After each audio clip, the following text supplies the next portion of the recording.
My name is Darrell Pruitt. I'm with the Sugar Hill Historic Preservation Society. And I was recently honored and blessed to be able to sit down and talk with Sugar Hill hero and icon, Maron Buice.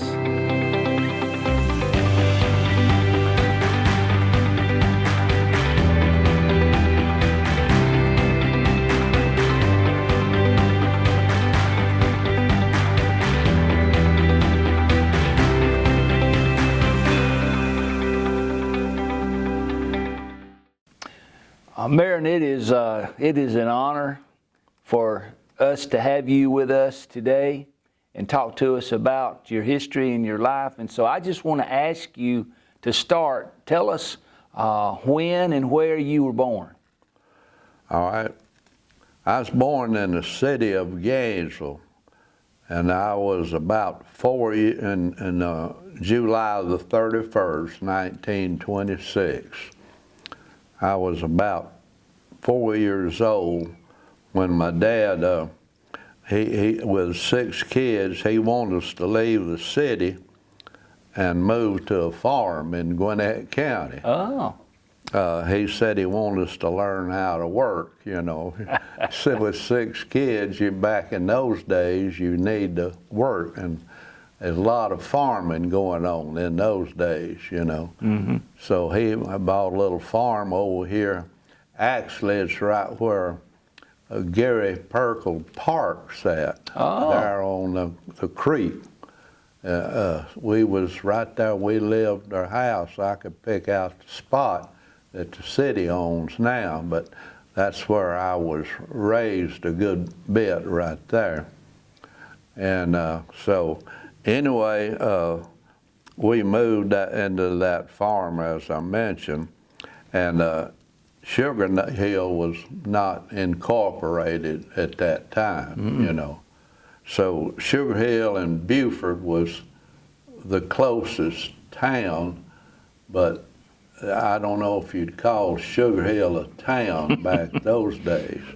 Now, we had, they had 3 stores here in Sugar Hill. They were just little grocery stores. And my dad traded at one of them mostly. Bob Mitchell was his name. I don't know how many years he was there, but he was there a long time. And not most people, I guess, but a lot of people traded there because he would deliver stuff, groceries. A lot of people didn't have automobiles, and so he had a little old truck.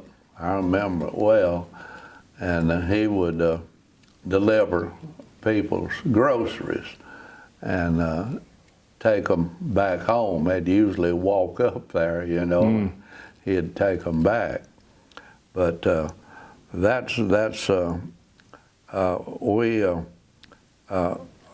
would go to Beaufort, the town, on Saturdays, and everybody went to town. You know, went to Beaufort.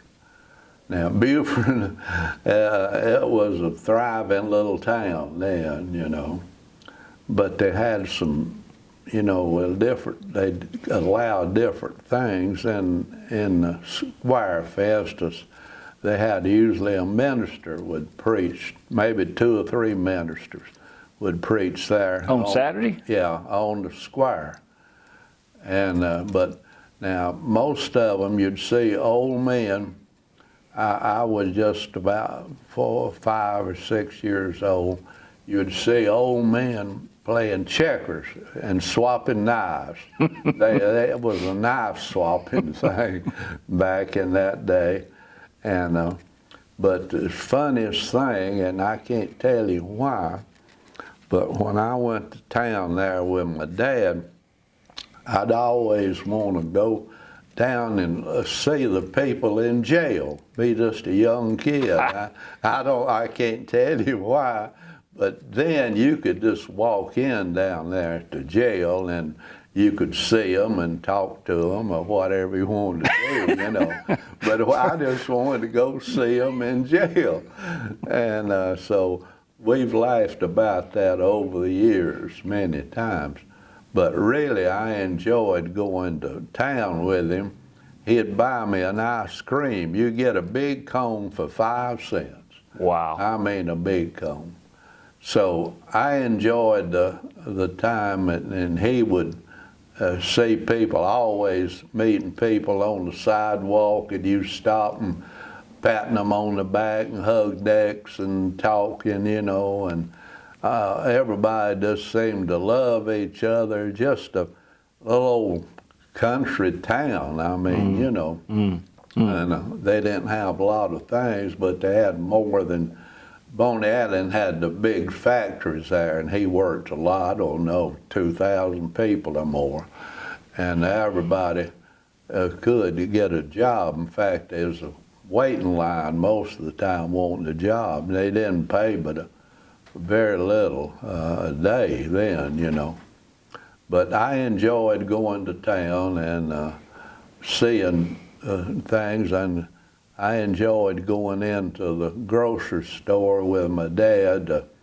It was he had a meat cutter back there, and I like to go back there and watch that man cut up meat. I really got a kick out of that. So me being just a young 5 or 6 years old, things like that may not mean anything to a grown person to me now, but back then you did, because I didn't get a chance to, I wasn't old enough to go to school right then, but I enjoyed that.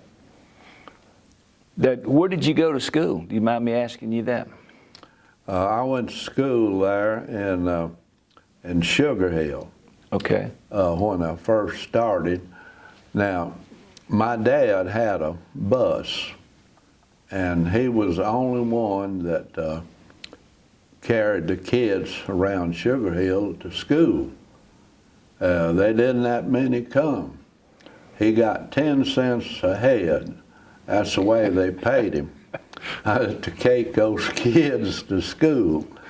Well, I started with him when I was about 4 or 5 years old, and I wanted to ride with him every time to go pick up kids. And I'll never forget, he made me a little old square box to sit by him up there when he was driving, and I'd sit on that box, and that man, I wouldn't take anything to ride with him. The big problem, when I got sick, I had to quit riding, you know, and I didn't like that. I didn't even want to go to school. And in fact, they had a lot of problems. I don't know, I don't think my dad punished me too much, but I remember him really talking to me and how important it was and all that kind of thing to go to school. But that's where I started there, and so anyway, that was about the history of starting the Sugar Hill School. I did get in there, and actually you enjoyed it after you start, you know. But you sure didn't have good heat or no air conditioner.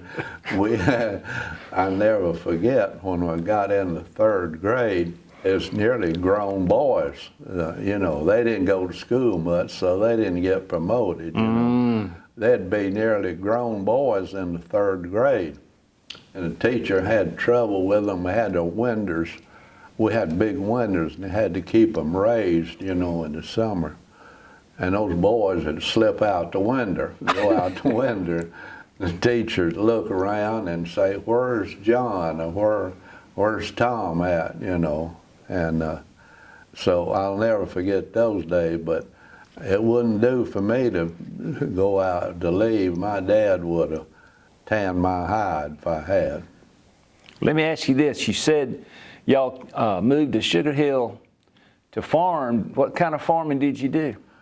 We raised, mostly what we raised was garden food, like things that my mother canned. Okay. Now, it was tough times in those days. Now, a young man like you can't imagine what it was, even in those days. And it's hard to me to really understand how we made it, but you can't scratch it out on a farm in this part of the country. We're not farming. My dad didn't know much about farming, although he was raised on a farm. Back in those days, there was 16 people in my dad's family. Wow. Had 14 boys and 2 girls. So they had to work hard, you can imagine, to make a living. So my daddy, I guess he wanted to pass some of that on to us. So I was the youngest. Okay. And so I wasn't old enough to work much in the field. What I did, I was a water boy. I carried water to the field for them, and they was out there working if it was hot weather and hoeing or plowing or whatever. But we raised mostly vegetables that my mother, like I say, she canned them. We had plenty to eat. I never went hungry, but in the summer we had plenty we raised then. But in the winter, she had to can a lot of different things, even canned sausage. You wouldn't hear of that hardly now, but it's all kind of vegetables they can. And we enjoyed those during the winter. And then another thing, you had a lot of company back in those days. And my mother didn't have to run to the store to pick up something to eat, so she had plenty of canned stuff. And so she'd open those cans, and we'd have, if we just had peas, we had plenty of them, Let me stop you for a minute.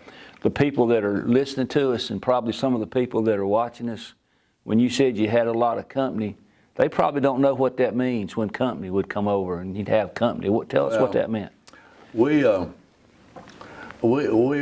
Us kids enjoyed old people coming. What we did, we'd get in there, I can see it right now, we'd get in there and sit on the floor and listen to those old people talk. They'd tell some big tales, And so we just had a big time when we had company. And they'd tell us some things that happened to them, and some of them I know, but I won't mention them. But it wasn't anything bad, but we just had a lot of different things that they told us about. Well, we enjoyed just sitting around, us kids, and we was quiet. We didn't join in. I mean, we knew better than that, but we just enjoyed. So that's kind of what we did at that time. I wanted to ask you, Maron, do you remember when Sugar Hill incorporated and became a official like city? I told you, I don't remember dates. I remember when it happened. I know Alden Tucker was voted first mayor we had, but I don't have it in my mind right this minute exactly what year that was. Okay. But I was a young boy at the time. I believe it was 1939. I think I read in the book. Very well could be. I thought it was around 40, somewhere around that, but that's probably about right, because I was just a young man.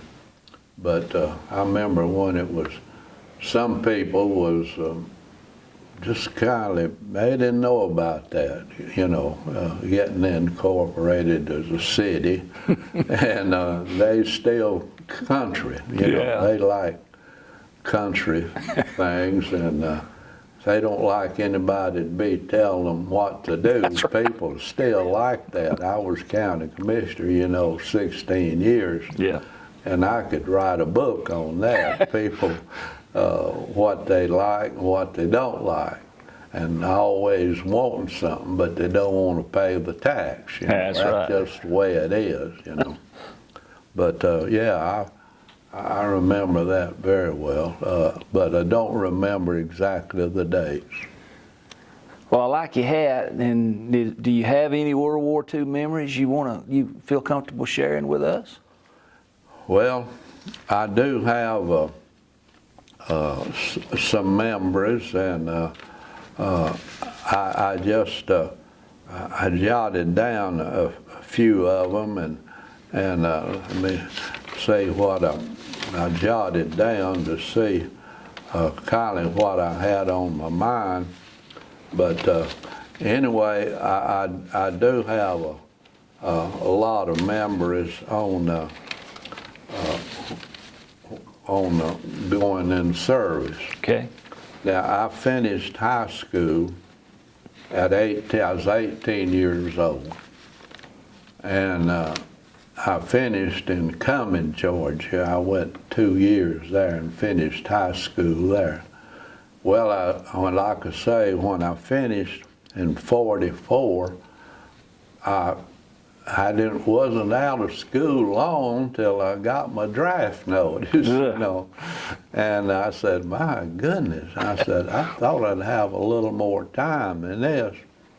Well, being a country boy, never been off very much far from home, I didn't know what to expect, And me, even 18, I know you hadn't been around a whole lot, So when I went into service, I just had mixed emotions, but it wasn't all that bad that I had. But I have memories of going to Camp Blanding, Florida. That's where I did my training, Camp Blanding, Florida. And soon as I got out of my training, they sent me to California. And I knew from what the boys, you heard a lot of rumors, in service. You wouldn't know what to believe. If you told me something, I didn't know whether to believe it or not, But anyway, we had the rumors that we was going overseas. And sure enough, we did. We was there in California, in a place there where they had a lot of boys there and waiting on to go overseas. So I'll never, something kind of funny had happened.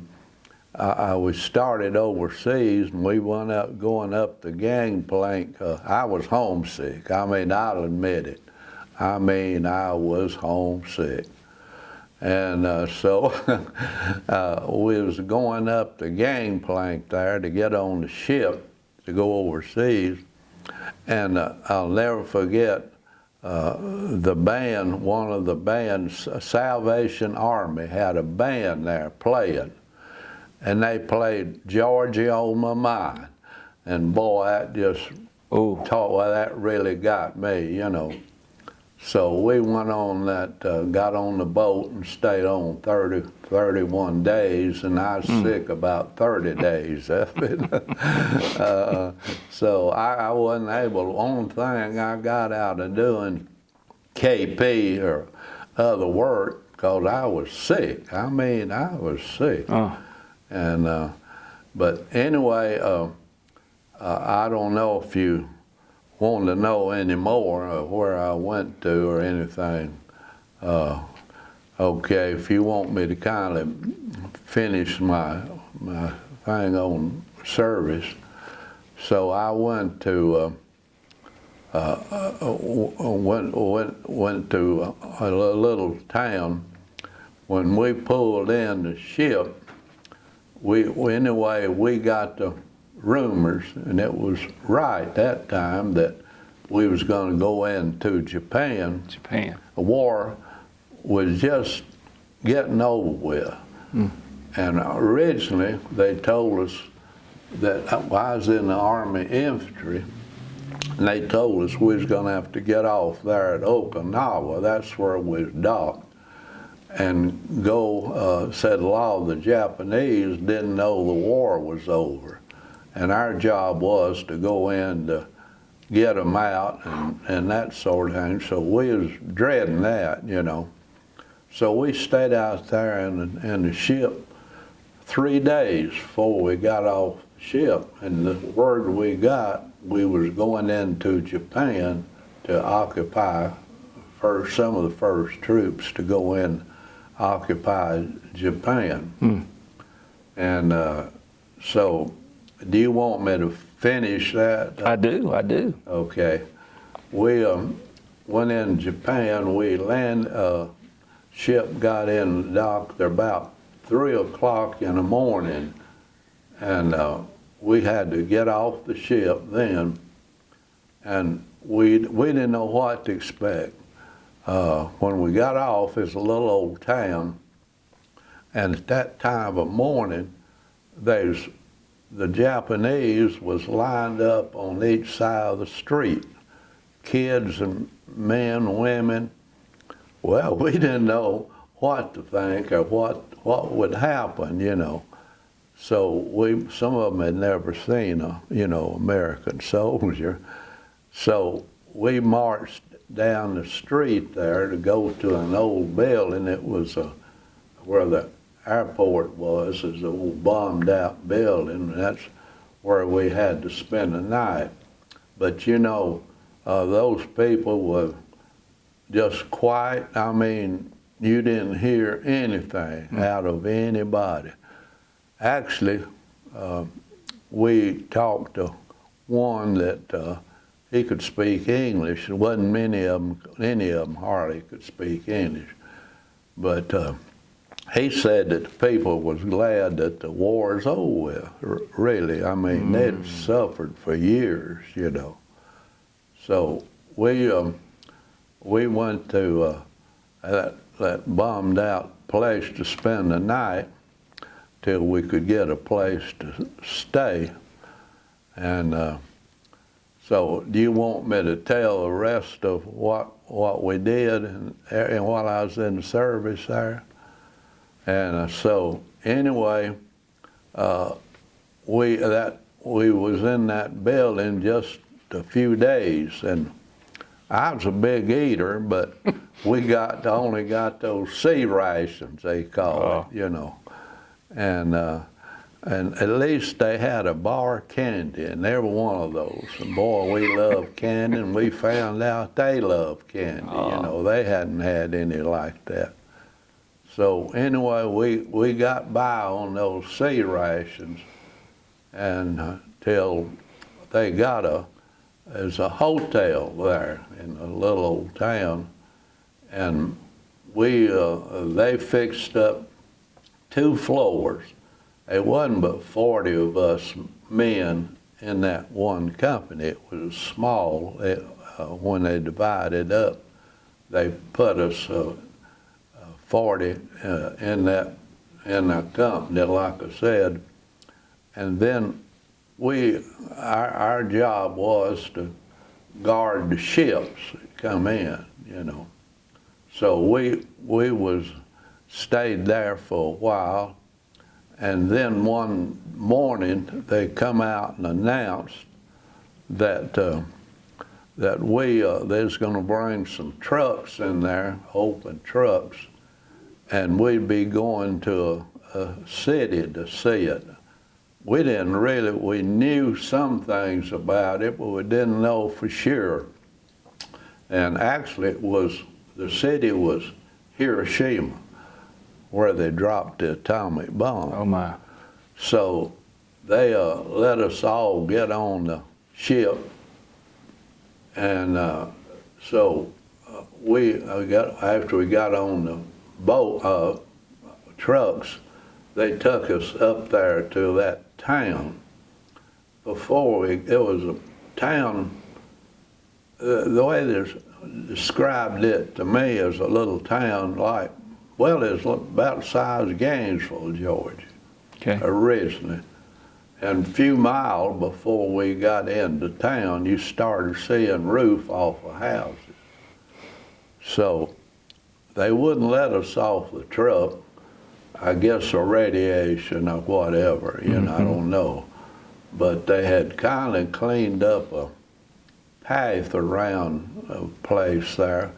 We could drive, we rode around and looked, and they wasn't a piece of green grass or Wow. bushes or anything. I saw there was a few buildings there, but when you get up close, there's just like something sucked them out, you know, with just nothing inside.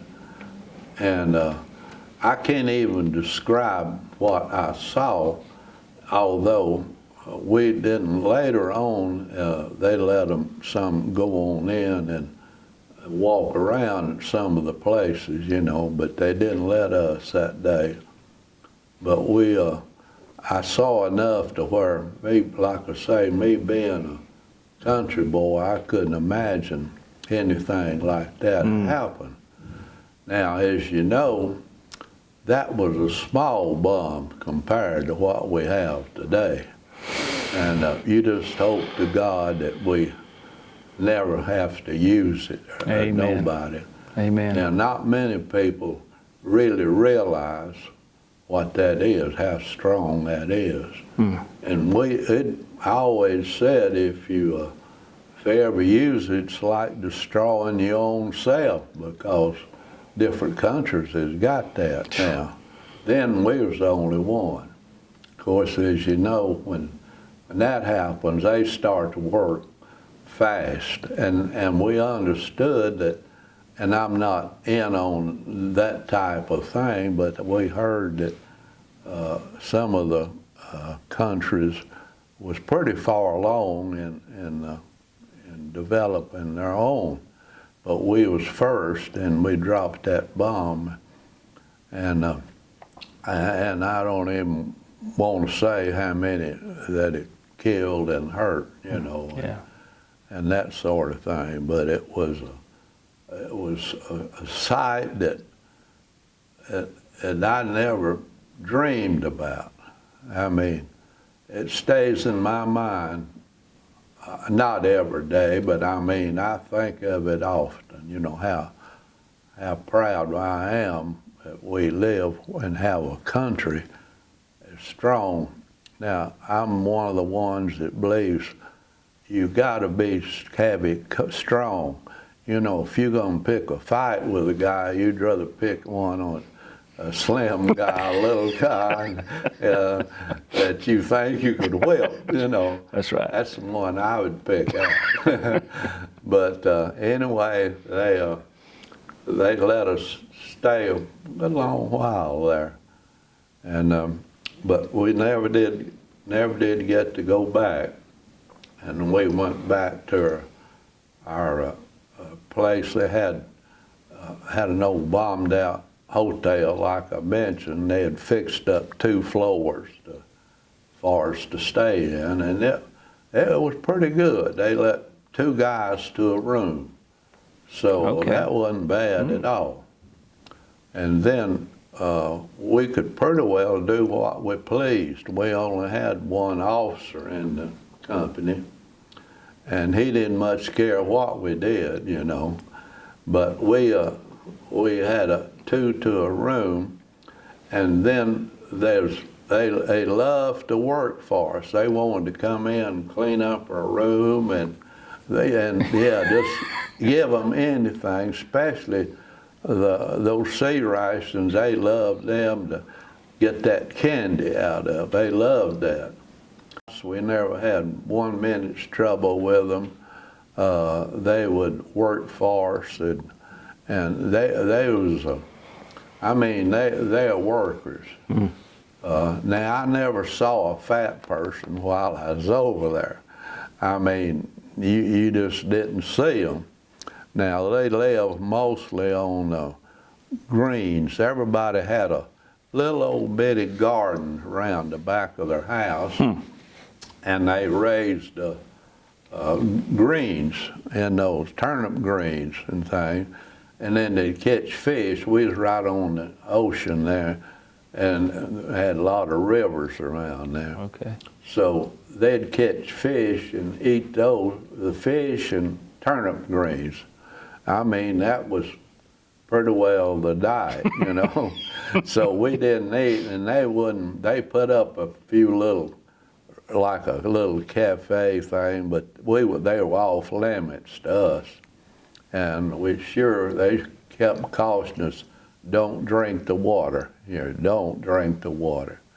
So we had to drink all the water that was brought in to us, you know. But that was really something that I had never experienced before, and hope I never experience it again. Now, I didn't object going to service because the way I look at it, that's a duty for all of us. Well, I mean, I just want to say we thank you. Yeah, Thank I mean, like I say, I wouldn't want to go back and go through the same thing, but me being 18, 19 years old, it didn't bother me so much back then.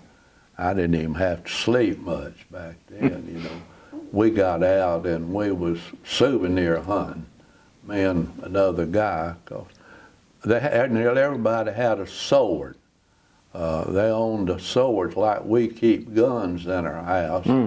They keep swords in the house. And you had to pull off your shoes to go in their house. I mean, you just didn't go in. And you might say, well, we could do what we wanted to. We was in control. But that's not really the thing. You got to respect some things. Right. And that was one of them. But we would go in the house and they couldn't speak. We'd try to ask them, did they have a sword? We wanted a sword for a souvenir. And they'd say, oh, no. And so anyway, sometime you'd see them sitting over in the corner. You'd pick them up, and they'd say, no. Then you'd show them a little candy, and they would, it's different talk then. We never tried to steal anything from them or anything, but that's the way they did it. We traded cigarettes. They loved cigarettes and candy, you know. So we traded, done a lot of trading, and I was able to bring a sword home with me and a rifle. We could bring them with us. The rifle, we had to take the bolt out of it, you know. And but I brought a rifle and the sword. In fact, I've kept it till just a few months ago. I'll give it to my grandson. He really wanted it, you know. And he said, Granddaddy, I'll make a case for it. And I said, that's good. That's good. And so I knew that I sure didn't need it, you know. And I sold the rifle. But that pretty well took care of the things that I brought back from Japan. But we never had any problems with anybody over there.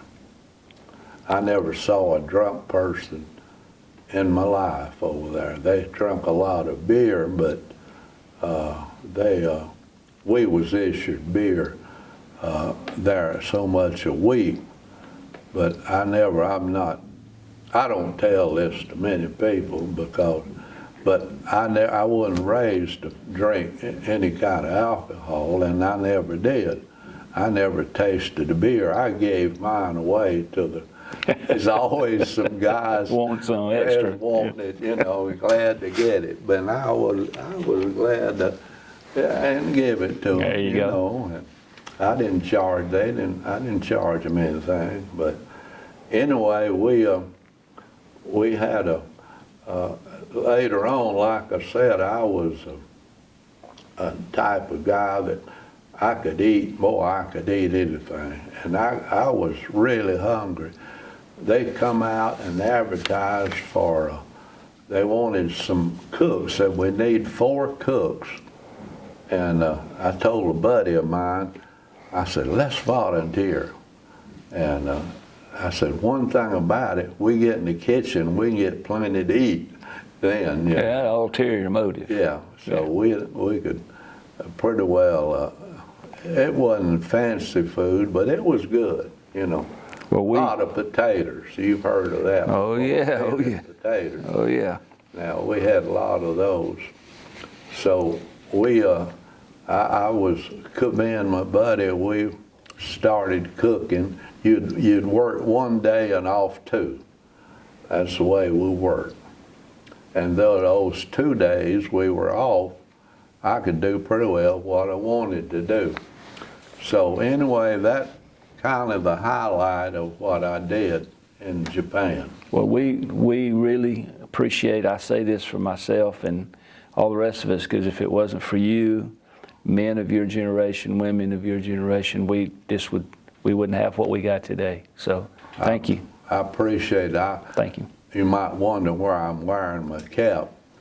It's not, a lot of people comes up to me and tell me they appreciate me. I don't wear them actually for that, or sometime they'll want to buy you dinner or something, you know. But I just feel good wearing my hat. As you should. As you should. And I wear it a lot too. That's good. So, well, I want to fast forward you just a little bit. If I understand it correctly, you had a furniture store here in Sugar Hill. Tell me how you got started with that.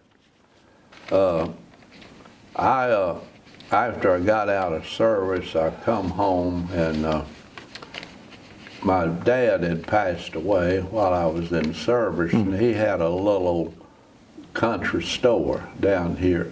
They called it Riverside. Now it's Sugar Hill, you know, but that's all we ever knew when I was growing up. Riverside. Was Riverside. I had Riverside Baptist Church. That's about the biggest thing we had. Everybody around there went to church, you know, and so anyway, we had that was, it's about 3 miles, you know, down the road here on Highway 20. And but that's all I ever heard of. So my mother had that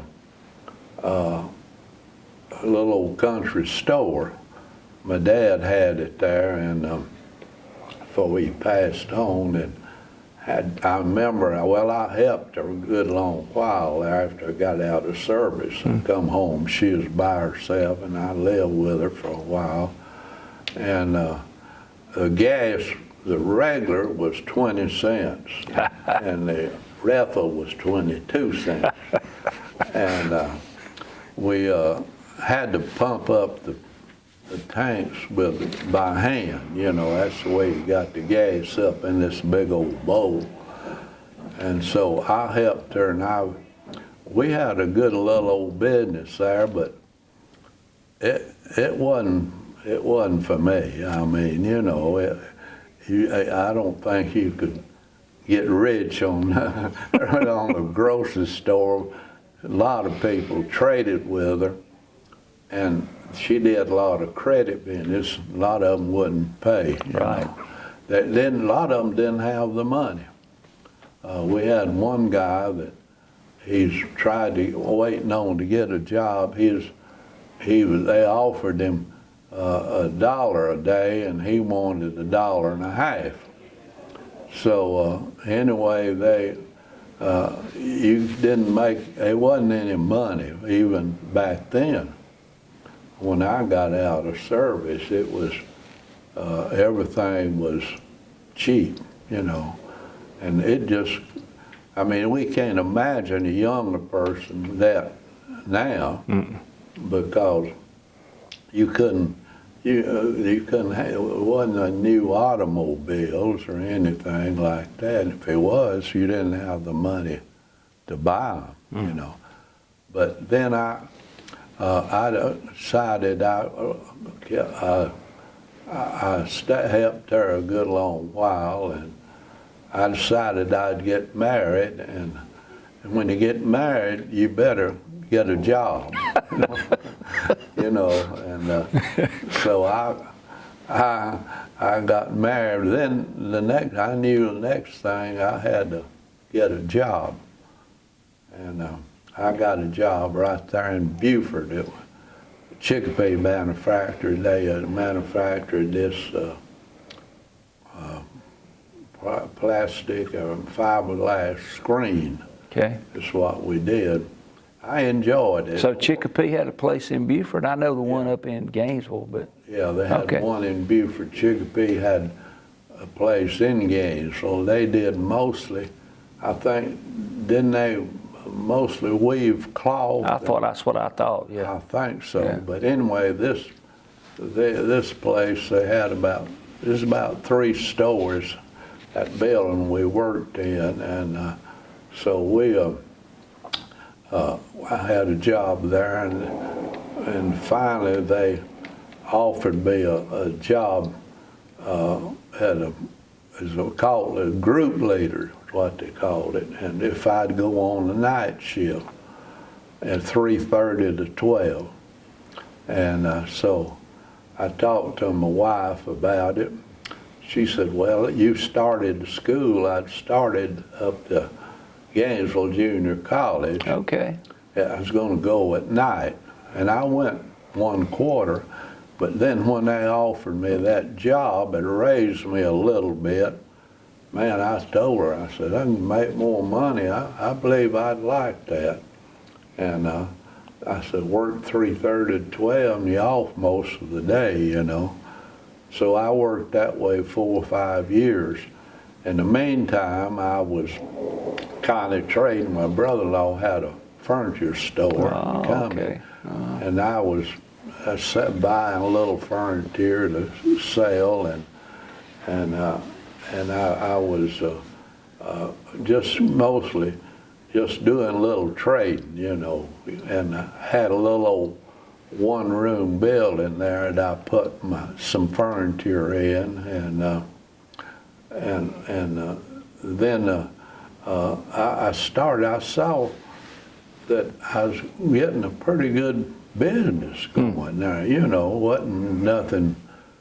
I mean, there wasn't people in line to open up, but anyway, I was doing a little trading. I was still working. I was doing 2 jobs. Okay. And I worked 2 jobs for 4 or 5 years. Well, it wasn't the best thing in the world because I'd had a family and I had 2 little boys at that time, and I didn't have time. I didn't take up a lot of time. That's the one thing that's always kept in the back of my mind, is I didn't really was the dad that I should have been, other than good to them, and I saw it as in school or didn't need for anything. But see, I'd get up at 12, and then I would get ready. No, I didn't get up at 12, but I worked from 3:30 to 12. Then I'd get up about 8 o'clock and go down to that little trade, you know. And it wasn't a big business like I had to stay there all the time. You know, I still worked. I did that for a long time.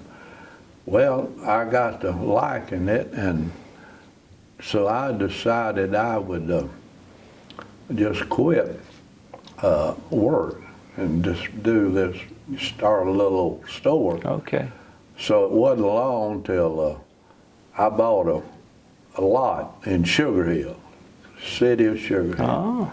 I bought about I guess an acre. And I took in a partner, my brother-in-law. He had a furniture store already in Cumming, Georgia. So I took him, he helped me, and so he of course, he stayed at his store, and I started working in that one. and then business got better and better, so I just quit up there. So I stayed there in that furniture store for several years. Where was the store? The store right on Highway 20. It was on 20? Yeah, right on 20. I don't know if you, just as we started through Sugar Hill, it was right there on the right. It's where they're, Sugar Hill, I've got all the new buildings now, but we was down there on Highway 20. Okay. So it was located, had a good location. Yeah. And they finally, the highway took most of my parking. But anyway, that's where I went in business, and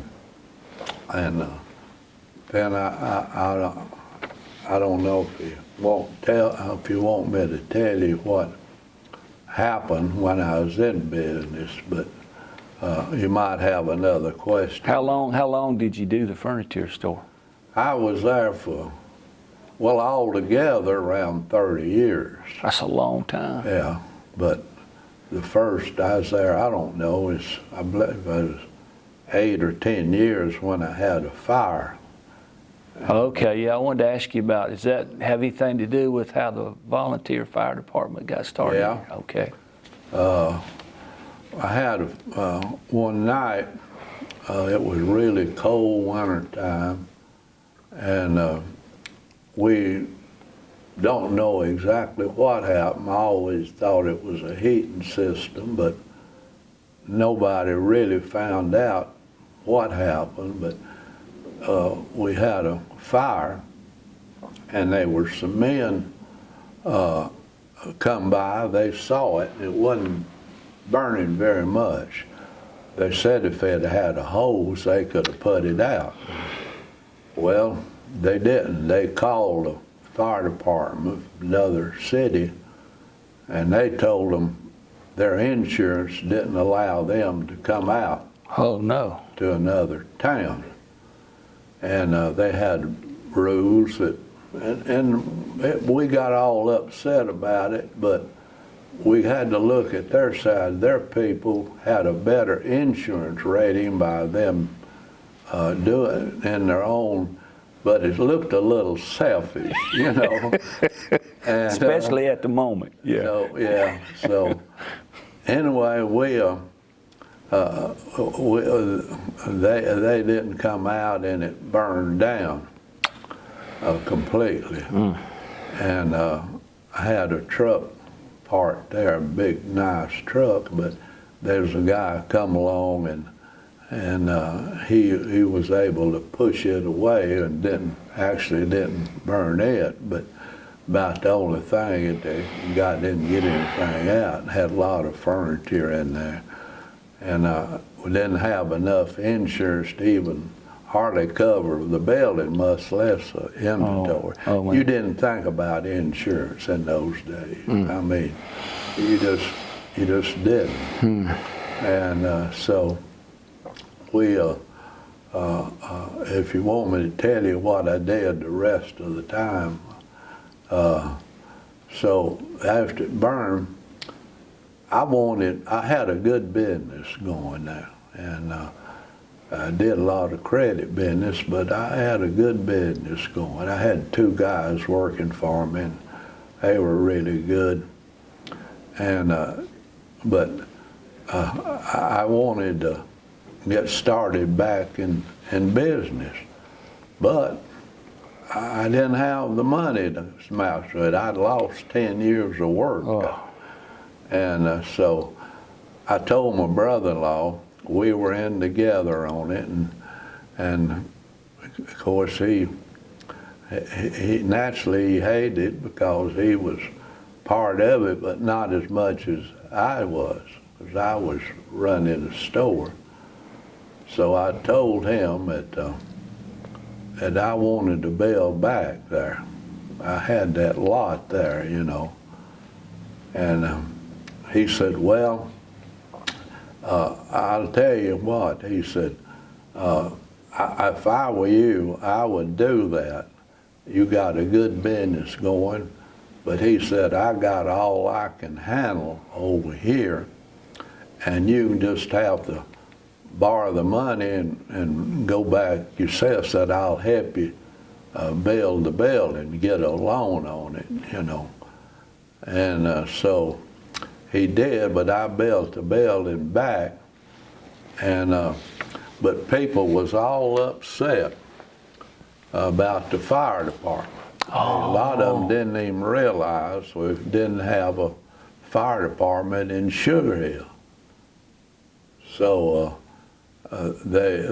people, like I say, they got upset. I was upset, mad, and a lot of other people was. So I don't remember exactly how it happened, but we had a meeting and see what we could do to get a fire department. Okay. And it made sense because Sugar Hill was getting to be we had a mayor and it was doing good. But they, like a lot of cities then, they didn't have a lot of money, but they had, as the old saying, good credit, you know. There you go. But they didn't have the money to buy a new fire truck or equipment, so we got out, a bunch of us, and we made up money, donations. So we had people giving us money and out of the city. A lot of them was even from Beaufort. How about that? They donated money to us to get equipment. So I helped, and I helped them get a little bit of equipment from surplus, Army surplus, you know, but it wasn't too good. We really needed a good truck, but we got organized, and we put on suppers and anything like that to make money. All the money went in one pot to get equipment and organize the fire department. So we had a meeting and we got things organized and got a little equipment. So we had a meeting, and I told them of course we got to have some volunteers, you know, the firemen. Couldn't pay anybody, of course, but we needed volunteers. So they elected me as fire chief. And well, I had enough to do. I was county commissioner at that time. And I had been running a store, county commissioner, but I couldn't turn them down. So I was fire chief there for 16 years. Oh my, wow. And we was able the city got in better shape, and they was able to help and get one of the new American of France trucks, a nice fire truck, new one. Man, we was like a kid with a new toy. I bet so. I think we got a picture of that around here somewhere. You got pictures there of our firemen up there. Yeah. So we had about, I guess I had 20 or 25 men that volunteer. I mean, good men. I mean, they worked. And so we one thing that I made clear to them, we're going to go outside the city limits if you know, if we're called. Amen. And about 90% of our calls was outside the city limit, you know. So all the guys, they agreed with me on it. They said, well, I said, I can't sit here and somebody's house on fire and I say, I'm sorry, I can't come out. Well, the city didn't object. They let us pretty well run what we wanted to. But we went to everywhere around. And I tell you something that's hard to believe, but it's true. We was fighting a fire one night at a house, and a bunch of people was there, and they started passing a hat around and taking up money to give us just for the fire department. You know. That's how glad they was. They had no other way. I bet they were, yeah. They had a few volunteers in some of the cities. Norcross, I think, for instance, had one of the first ones, you know. So they wasn't very many. And I don't know whether they went out. Most of them didn't because they was restricted. See, to get a better rating on the insurance, there's certain things that you got to do. And one of them is to actually keep some equipment in the city at all times. So we didn't have enough then, that one truck, but we bought another truck. Oh. It wasn't a big truck, but it was a nice truck. We made a fire truck, and so we had two vehicles, and we went outside, but the guys was working. We had our system was, I was the chief, and we had assistant chief, and our wives took the calls at home, and when we went to a fire, we didn't have radios or anything then, so they would call us, and then we'd get on the phone and call a fireman. You know, most time we'd turn the siren on at the fire station, and they'd come running and had to quit their job. I don't care what they was doing there. We had good results of people volunteer to come out, but we got to having, you know, a lot of people moving into Sugar Hill and this whole area. And I was commissioner, and people calling and you needing all these services. See, we didn't have much back in 68, 70s. We didn't have many services, even in the county, and the cities didn't either. But they didn't have much tax either. So we tried to put up a vote on a bond to get money to fix roads and things, and the people turned it down. They didn't vote for, they didn't want any taxes. See, most of them were older people, and they did want the services, but they didn't want to pay the taxes. And so I guess that's a natural thing. But you wouldn't believe the calls that I got. I had to have an extra phone just to take calls from people, you know, because they always said that I had a record of returning my calls. That's good. A lot of people didn't do that. And they said that's one reason I stayed in there 16 years. I did look after the best I could. And I really put in more times than I should have. The job was, we was part-time, we're supposed to be. And I found out pretty quick. I said, what have I got into, you know? And well, you must have liked it pretty good. Well, you kept getting elected and keep doing it. I did, because I got enjoyment out of helping people. That's good. You know, I just took that after my dad. He used to buy groceries for people, and he'd sell them groceries and knowing he wouldn't get his money, you know. But he had taught me not to do actually all that, but to help people, you know.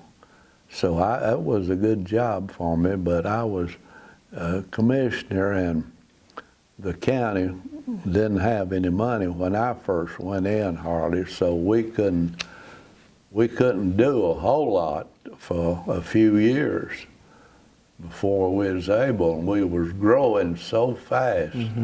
People was moving in here, and You know, you say in here, you talking about Gwinnett County. yeah, Yeah. the prior commissioners, we had changed the form of government to a 5-man commission in 1968. That's when I went in. Okay. Originally, they had 3 men as commissioners. So we had a lot of expenses, a lot of people wanting different things, like I say.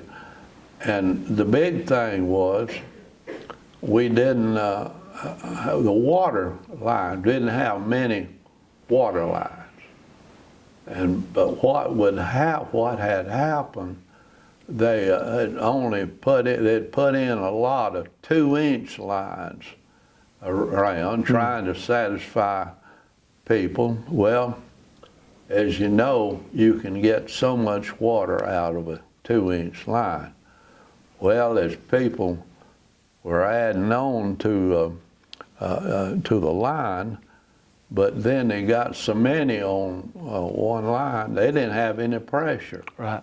Sometime it'd be out of water. So you can imagine how people acted, couldn't get any water, you know. And they had meetings, and they was really hot about it. And women, some of them was crying, and they couldn't take baths like they like, and I mean, just out of water. It's all around the county, you know. And it was a sad thing. You wouldn't believe it. And but people, like I say, was moving in so fast. Well, they was wanting all these services, you know. So we had to really watch the money that we had to try to satisfy them. And then finally we, if you want me to tell you about the water, how, do you want to know about that? Well, what happened, the biggest thing we had griping people with, like I say, was out of water. Yeah. So we had 5 men on the board, and we all was businessmen. And back then, you was kind of careful who you elected. You elected somebody that you think would make a good one know something, you know what I mean, a businessman. So we got together, and we said, we got to do something about this water. And like I say, you just can't do without water, hardly. People's wells going dry, and some of them couldn't dig them any deeper, and all that kind of thing. But you can't imagine the people, how they was objecting to the water situation, and they just kept moving in, you see. And we didn't, you know, we couldn't satisfy, we couldn't run enough lines. We knew, we had an engineer said, fellas, I hate to tell you this, but you're going to have to stop running these 2-inch lines. He said there's no other way, because you see what you have all around the county. There's 2-inch lines, and the people, so many adding on to them, they don't have water. So, well, we said, well, we know we don't like it when people move in and they don't like water. But I said, nothing. We had a little old water plant on the Chattahoochee River, but we couldn't produce a lot of water. So especially we needed more water. So we 5 men got together and we said, we had Lake Lanier at that time. It was 500-mile shoreline, as you know, a lot of water there. So we said, we got to see if we can build a plant on Lake Lanier and to get some water out of the lake. We knew that that's the best thing to do, and so we had engineers from New Jersey, and they was familiar with the water situation, and they were good. They was so much help. And to make a long story short, we had to go to Washington, and we had to call and talk to everybody to get able to even build a plant on Lake Lanier. So we had got some good help out of Washington, and we finally got You got some built. good help out of Washington? Yeah, we Well, built a water plant. Yeah. And when we did, we had sense enough to quit putting in 2-inch lines, you know, and we'd run in bigger lines, and we had those large lines, we need them anyway for fire protection. See, you can't put a fire hydrant on a 2-inch line. No. So we run these, got to running 6- and 8-inch lines around different places, and then people, we had to build new plants. We was able to borrow money to get all this done. You get the bonds, and you know you sell them, and we was able to get the money. You know, we didn't put up anything to vote on. We knew it wouldn't pass, but we come up with had a water authority. We did it through authority type. We bought equipment, and we built firehouses and equipment. We built those, and through that authority, water authority. And well, it's a dang good thing you did that, because where would we be if y'all hadn't have done that? Yeah, well, Gwinnett wouldn't be anything today. No, it wouldn't. I mean, you know what we have in Gwinnett. Well, it's because of utilities, water. Now, you can say what you want to, but that's the reason we had growth. You had water. You had to have so much pressure. I've been with people out wanting to come into the county, and some of the factories, they require so much pressure, water, and we lost some manufacturers because we didn't have the sewer and the water. That's 2 main things. So they started a sewer plant down in Norcross. It had to get help. The developers had to help install those things. We didn't have enough money, but to be able to furnish their houses, it was started building a lot of subdivisions, and so they had to have water, and I'll may get ahead of myself, but we really worked at that, and finally we had the plant. We had to expand it, you know. Then we had to get permits to able to draw so much water out of the lake. And so we had, like I say, some good engineers. One thing that I really did talk to them about and I liked, they recommend we put the two big lines in the lake, and they put one down real low and another higher in case the lake went down. We could still get water out of that. Was good planning. So that's what we did. We had water, and but the final outcome before I went out of office,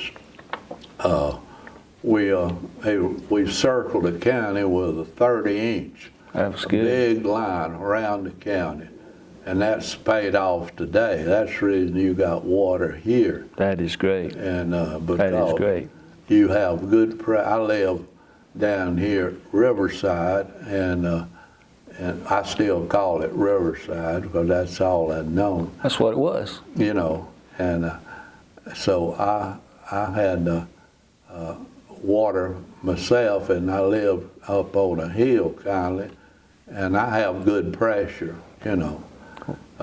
We had trouble with that. We had to build some more tanks, and we also had to put some extra pumps in the line at different places to get pressure. Well, we are sure glad y'all did. We're talking about the water system and all that. Were these two big water tanks over here, part of expanding the water system in Gwinnett and Sugar Hill? I'm sure it was. The best I remember, Sugar Hill had to water themselves. They billed people that had to water, is that right? Okay. And we bought you out.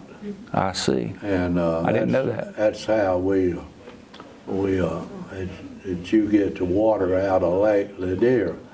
Now, I'll tell you this much, and whether you want to put this down or not, but the engineers from New Jersey said the water was so pure that come out of Lake Lanier that you could about drink it without,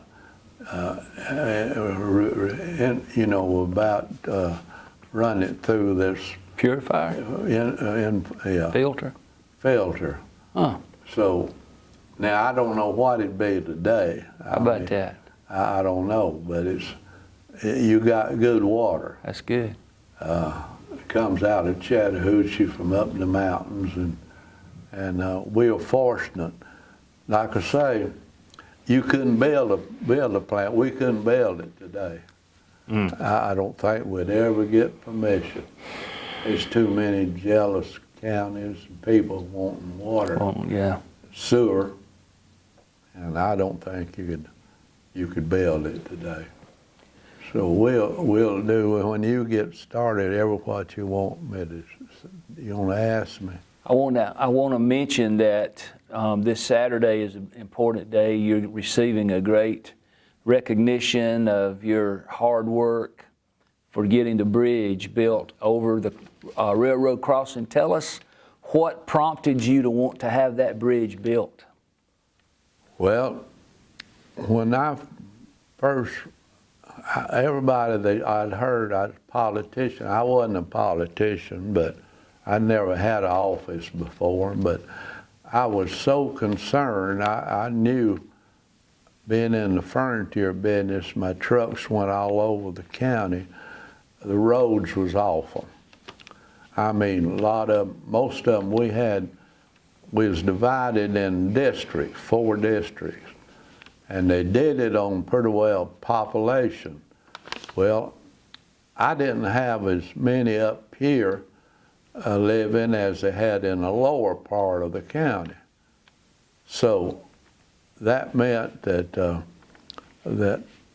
I had more land area, you know, and then that wasn't good because I had too many dirt roads up here. I was concerned. That's the reason I run to begin with, was to, I was so upset about all the roads.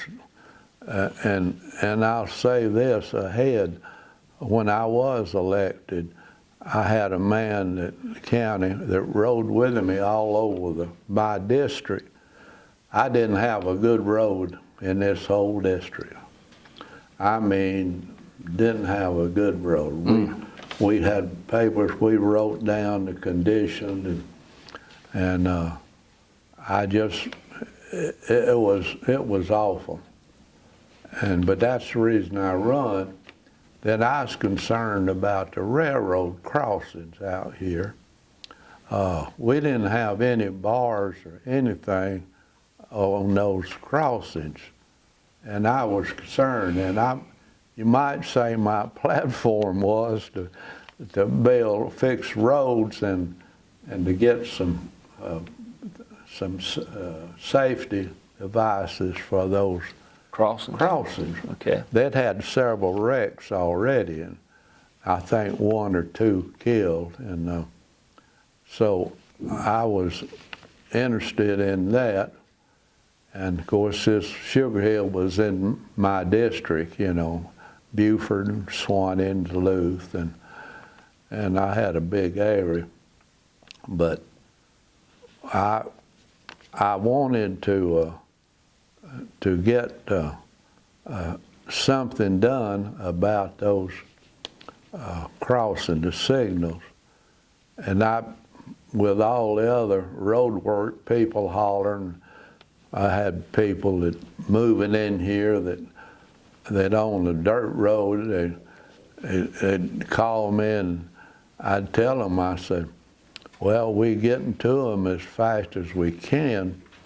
And I wasn't smart aleck about it, but I said, you know you're on the dirt road before you bought your property. And the lady said, yes, but this is the most backwoodsy county I've ever seen, and said, don't have any paved road. And she named over several things we didn't have that she's used to. But that didn't change. I mean, that's the way it was when she moved here, right? Well, that's just the way it was. And so I got to working on to see if I could get some those bars. But the crossings? Yeah, for the crossing. So I had no idea, I mean, what the cost was of those things. Now, found out, I can't tell you the dollar right today, it's been so long, but they're expensive to get those things put in.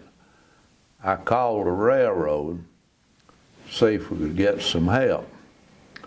They cut me off pretty short, and they said, we can't help. Well, said everybody won't cross. So we got so many crossings, we can't put bars at all of them. And well, I saw his point in one way, but my argument was I wanted one, especially the first one, this bridge, they called it Mangum's Crossing back in that day. Mm-hmm. So that's the main one because it was on 20 route. That's right. a 20 route highway, and that's my argument was that's a 20 highway, and state highway, and there's a lot of traffic going across there. But still, it was hard to, you couldn't, that much money, we didn't have it in the county. And the state, I talked to them, and the man heading it then is, and I hope he'll be there. Saturday, Tom Moreland was head of the Department of Transportation. Okay. He was so much help with to get some federal money to help with the cost. And so we did, but I saw there's so much traffic there. I said, we really need a bridge. That's what we want, or a tunnel. I said, or a tunnel under the railroad. We just need something to get people to cross there to close that crossing. And well, as you know, that's kind of fell on deaf ears with the railroad, because they're not gonna do it, you know. And like I say, they had a point, but it seemed to me like, I guess they carried insurance, but they had to pay out a lot for wrecks, as you know, and I thought it would pay off if they had bars across those crossings. So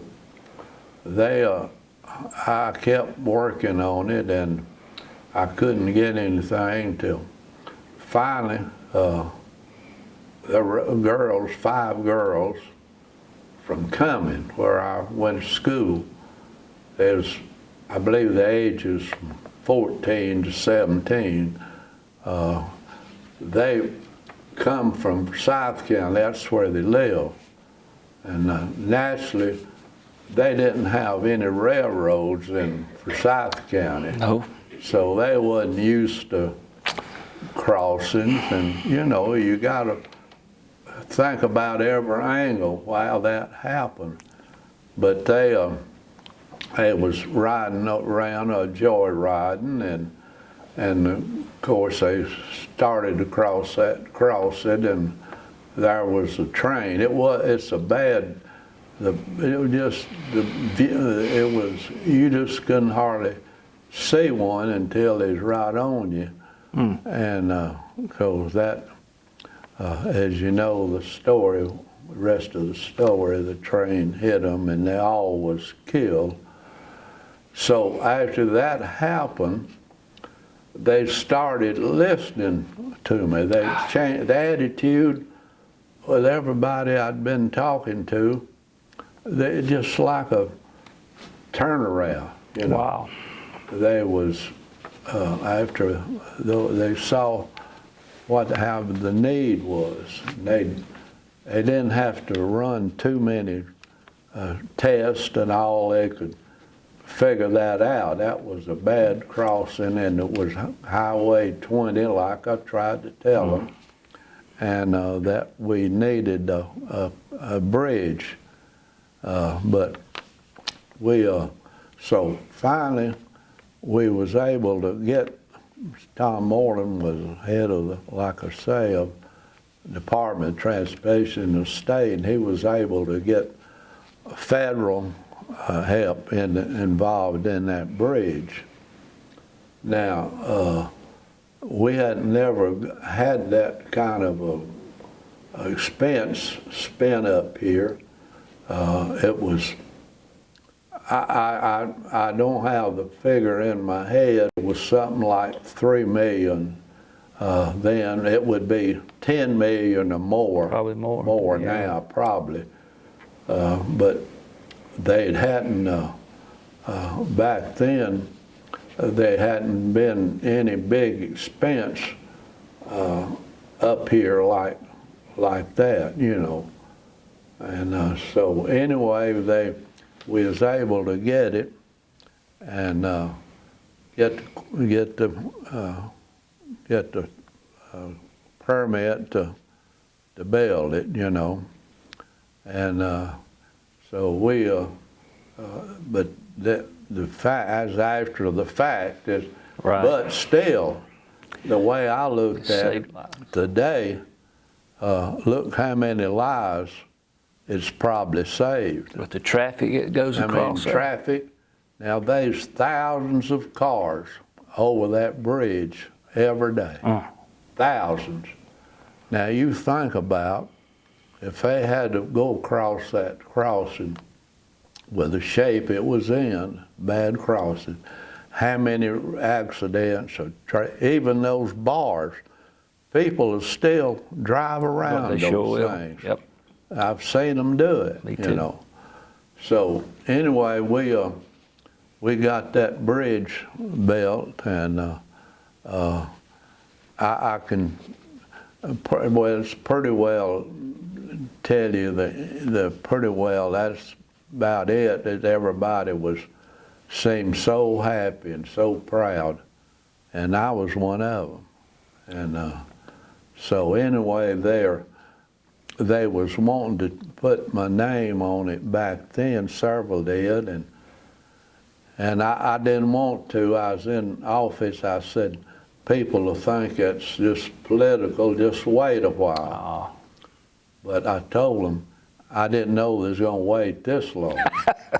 And I told them, I said, now, I've seen it around where it says memorial bridges and to people and roads, dedicated to people, a memorial. I said, now I don't want to be no memorial. I want to be there when it happens. Yeah. So the Senator Renee Udderman got a hold. She's a good friend of mine. I've known her for years. She's our senator, and she got a hold of it. And when she gets a hold of something, she knows what to do. She works at it. So she wanted to have this, and its dedication. And the way I understand it, they had to vote, the House and the Senate, and even the governor has to sign that. Okay. To get this done. So I'm humble about it. I appreciate it, and I'm just glad that I know I don't know as much as I used to, but I know enough to where it's a good honor, and I appreciate it so much. I'm looking forward to that happening. And far as I know, they've got the signs here already made up with Maron Buice on them, and so I'll be proud of that, and my grandkids can see them and that sort of thing. Well, you should be proud, and everybody that drives across that road should be thankful to what you pushed through. Yeah, I'll have to say, I'm not bragging. I don't brag on things I do, but that's one thing that I'm sure proud of. And you should be. Well, this has been great. I'm going to ask you one more question. And if you had, if it was possible for you to have a room full of future Sugar Hillians that may be living here now but younger, and the ones that would come later, and you could share a word or two of wisdom for these generations coming behind us, what would you say to them, Maron? Well, if I had any wisdom to tell them, it wouldn't be too long. But what I would say, be willing to help anyone that's in need. Oh, that's great. And that's the best thing I could tell you that I always try to practice. It doesn't get any better than that. Yeah. Amen to that. That's about it. I got one more quick question for you. Okay. You got any more tomatoes? The what? You got any more tomatoes? Got more tomatoes? I saw it on Facebook. You said you had a few left. Come and get some. I tell you what, I have fun about those. I don't raise them. My son does now. I'm not able to garden, but I have my youngest son. He loves gardening. We raise a lot of tomatoes, and that's a story within itself. I divide a lot of them and make soup and have some canning done and that sort of thing. But I only have a few left, and and in fact I ate 2 for breakfast this morning. Yeah. Now, you said you was going to try barbecue for breakfast. Did you ever do that? Yeah. Well, I enjoy a garden because I take it after my mother. Okay. she had a good garden. And like I say, it's where she got a lot of stuff she can. And when I went to the mountains, I went up there when I retired, and I had a little farm there, and I canned one year 300 cans. And they have a cannery there in Blue Ridge. Yeah. And I didn't sell any. I give most of them away, you know. But I just enjoy raising those big old pink tomatoes, you know. They were Take pretty. one slice and make a sandwich. They were pretty. I saw the pictures of them. I mean, that's good eating. Yes, sir. So that's about all I can say. Thank you so much. Yes, sir. It's been a great honor and privilege to get to talk to you today. Oh, I'm glad to do it. In Sugar Hill, I feel like I'm at home here.